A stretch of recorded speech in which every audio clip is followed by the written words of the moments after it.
Je m'appelle Dominique Hugeux, je suis de nationalité belge et congolais de cœur. Je suis politologue, expert de l'Afrique depuis plus de 40 ans et plus particulièrement du Congo. Alors, comme je reçois des informations très fréquentes et suivies pratiquement quotidiennement, je suis interpellé et je me permets de m'adresser à vous. Et permettez-moi de vous lire ce que j'ai écrit. Je voulais vous dire que si j'écrivais un livre sur Kabila, ce serait à charge comme un procureur. Joseph Kabila, le pseudo-président de la République démocratique du Congo, que je baptise République sanguinaire du Congo, la RSC, n'a plus la légitimité constitutionnelle depuis le 19 décembre 2016. Connaissant le Congo depuis que je suis bébé, depuis 67 ans, et jusqu'à ce jour, je me permets de parler, et modestement je le dis, au nom des 80 millions de mes frères et sœurs congolais qui n'ont pas la liberté et cette chance de s'exprimer sur les réseaux sociaux. Nous devons constater que la terreur quotidienne se conjugue avec l'intimidation permanente, les menaces et les mesures de rétention. Et j'en passe. Plus grave, des massacres sont accomplis à travers tout le pays. On découvre des charniers, de ci, de là, sur le territoire. Le plus connu est celui de Maluku, découvert le 19 avril 2015, 3 mois après qu'il y ait eu une manifestation à Kinshasa qui a été fortement réprimée. Quand on a découvert le charnier où il y avait plus de 400 corps, femmes, enfants, hommes, il y a eu une émotion internationale et l'ONU ainsi que l'Union européenne et M. Didier Reynders, ministre belge des Affaires étrangères et vice-premier ministre, à l'unisson, ont déclaré qu'il fallait qu'une commission d'enquête internationale soit immédiatement diligentée. Depuis ces déclarations, il n'y a plus rien, une véritable omerta. Or, il s'agit bel et bien d'un crime contre l'humanité. Et ces crimes sont devenus récurrents sur le sol congolais. Maluku n'est donc qu'un très triste exemple.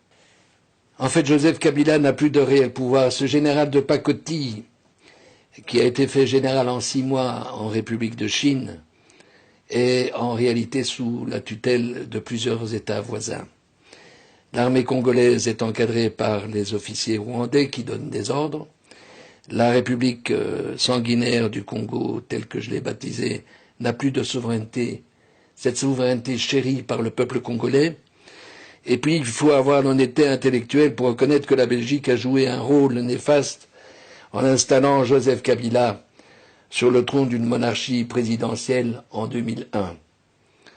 Alors, avec toute l'humilité, en tant qu'expert et analyste de l'Afrique depuis tant d'années, et contrairement à mes convictions sur l'ingérence dans les affaires intérieures d'un pays comme en Côte d'Ivoire en 2011 ou en Libye durant la même année, j'adresse très humblement et solennellement une supplique aux 5 chefs d'État, membres permanents du Conseil de sécurité, à savoir Madame Theresa May et Messieurs Trump, Macron, Poutine et Xi Jinping, ces 4 derniers étant présidents de la République de leur pays, afin qu'ils s'accordent pour dégager et ce manu militari Joseph Kabila.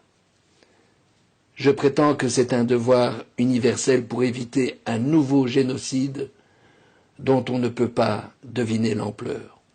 Je leur demande de le remplacer pour une période transitoire de 2 ans par un homme qui a une grande expérience politique, qui soit intègre, connu, apprécié par ses compatriotes, et figurez-vous, il y en a encore. En 2 ans, ce président transitoire, j'insiste sur le caractère transitoire, avec une équipe de personnalités expérimentées et intègres, peut remettre le pays sur les rails et permettre au peuple congolais de retrouver la sérénité et également sa dignité. Ce nouveau président sera un rassembleur, mais pas un diviseur. Quant à Kabila, il y a suffisamment de preuves afin qu'il soit déféré devant la Cour pénale internationale sous l'inculpation de crimes contre l'humanité et crimes économiques. Quand on sait qu'en 15 ans, il a accumulé une fortune colossale, proche des 20 milliards d'euros, à travers la création d'une septantaine de sociétés. Or, il a toujours prétendu qu'il n'y avait pas d'argent dans les caisses de l'État pour pouvoir organiser des élections telles qu'elles étaient prévues constitutionnellement, mais c'est normal à partir du moment où on a vidé les caisses de l'État. Je vous remercie très sincèrement pour votre attention.